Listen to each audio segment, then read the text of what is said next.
అన్నా క్యాంటీన్ మండపేట అలాగే బిఆర్ అంబేద్కర్ కోనసీమ జిల్లాలోని మండపేట రామచంద్రపురంలో ప్రారంభించడం జరిగింది.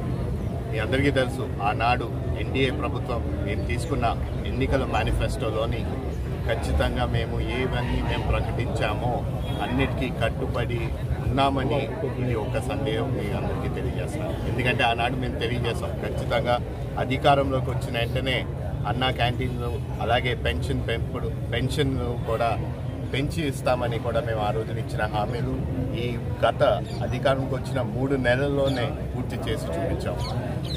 ఈ మొదటి విడతలోని సుమారు 100 అన్నా క్యాంటీన్లు ప్రారంభించడం జరిగింది. ఏదైనా సరే మేము ప్రజలకు ఇచ్చిన మాటకి ఎప్పుడు మేము కట్టుబడి ఉంటామని కూడా ఈరోజు ప్రజలందరికీ కూడా తెలియజేస్తున్నాం. ఈ గత ప్రభుత్వం ఆనాడు అధికారంకి వచ్చినప్పుడు మాత్రం ఒక మాట, అధికారంకి వచ్చిన తర్వాత ఒక మాట మార్చారు. మీరందరూ చూశారు ఆనాడు అధికారంకి వచ్చిన తర్వాత ఎలా మాట మరణించారో. వాళ్ళు ఆ రోజున ప్రకటించిన నవరత్నాలకు ఏ విధంగా కట్టుబడి లేరో ఇవన్నీ కూడా ప్రజలు గమనించారు. ఇవన్నీ చూసిన కనుకే అధికారంలో మొన్న ఎన్నికల్లోని మమ్మల్ని అందరినీ అఖండ మెజారిటీతో గెలిపించుకుని మమ్మల్ని అధికారంలోకి తీసుకొచ్చారు. ఎందుకంటే అభివృద్ధి అయినా సరే లేకపోతే సంక్షేమం అయినా సరే ఈ ఎన్డీఏ ప్రభుత్వంతోనే సాధ్యం అని చెప్పి ప్రజలు చాలా స్పష్టతతో తెలియజేశారు. మేము ఆ నమ్మకాన్ని, ఆ రెస్పాన్సిబిలిటీని ఖచ్చితంగా మేము కట్టుబడి దాన్ని నిలబెట్టుకుంటామని కూడా ఆనాడు ఎన్నికల్లో కూడా ప్రచారం తెలియజేశాము. అలాగే రేపన్నాడు ఖచ్చితంగా దాన్ని కట్టుబడుకుని దాన్ని ముందుకు తీసుకెళ్తామని కూడా ప్రజలందరికీ తెలియజేసుకుంటూ మరొక్కసారి ఇక్కడ విచ్చేసిన ప్రతి ఒక్కరికి కూడా పేరు పేరున నమస్కారాలు తెలియజేసుకుంటూ సెలవు తీసుకుంటాం. అన్నా క్యాంటీన్ రీఓపెనింగ్ అది ఒక విధంగా నాకు ఎంతో ఆనందంగా ఉంది. 5 రూపాయలకే ఉదయం అల్పాహారం, మధ్యాహ్నం భోజనం, రాత్రి భోజనం.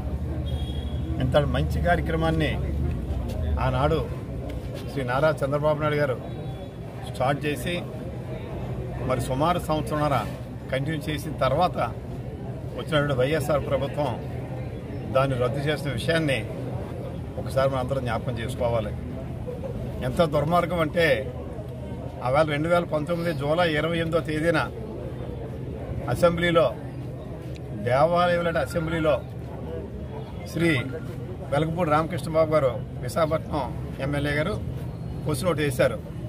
అన్నా క్యాంటీన్లు మూసేయబోతున్నారని చెప్పి అనుకుంటున్నారో వాస్తవం కాదని చెప్పి క్వశ్చన్ వస్తే ఆనాటి పురపాలక శాఖ మంత్రి శ్రీ బొత్స సత్యనారాయణ గారు నిస్సిగ్గుగా శ్రీ జగన్మోహన్ రెడ్డి గారు అసెంబ్లీలో ఉండగానే ఇవన్నీ కూడా అభూత కల్పనలు, మరింత బాగా మరింత సమర్థవంతంగా మేము పెట్టబోతున్నాం, అసలు మూసివేసే ప్రశ్నే లేదు అని చెప్పిన 3వ రోజునే మరి ఈ దుర్మార్గ ప్రభుత్వం మూసివేసిందంటే పేదవారికి 5 రూపాయలకి వారి కడుపు నిండా అన్నం తినడానికి కూడా ఆనాటి ప్రభుత్వానికి ఇష్టం లేదని చెప్పి వాళ్ళ చర్య ద్వారా మనకి అందరికీ పూర్తిగా అర్థమైంది.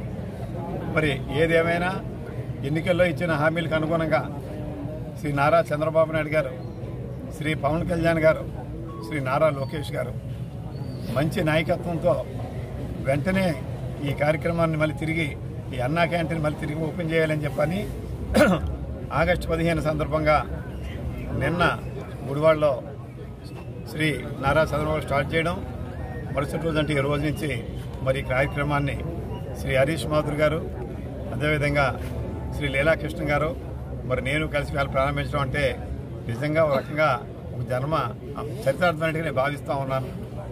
పేదవారికి ఎప్పుడు కూడా మనం కడుపు నిండా తిండి పెట్టాలనే ఆనాడు తెలుగుదేశం ప్రభుత్వం శ్రీ నందమూరి తారక రామారావు పార్టీని ఏర్పరిచి కూడు గుడ్డ నీడ అనే సంకల్పంతో ఆయన సాగిన దానికి అనుగుణంగానే ఇవాళ అన్నా క్యాంటీన్లు కూడా ఆ వేళ ప్రారంభించడం, తిరిగి రోజున పునఃప్రారంభించారని చెప్పి అందరికీ సవినయంగా తెలియజేస్తూ ఇందులో ఏమైనా లోటుపాట్లు ఉంటే ఖచ్చితంగా మాకు తెలియపరిస్తే అవి కూడా సరి చేసుకుంటాం. దీన్ని నిరంతరాయంగా ఇప్పుడు ఎంతమంది వస్తే అంతమంది కట్టి ముందైతే ఒక 500 మందితో స్టార్ట్ చేసాం. పెరిగి కొలది కూడా క్వాంటిటీని పెంచుకుంటూ ఎంతమంది వచ్చినా కూడా దీన్ని సద్వినియోగం చేసే బాధ్యతని మేము తీసుకోబోతున్నాం అని చెప్పి కూడా అందరికీ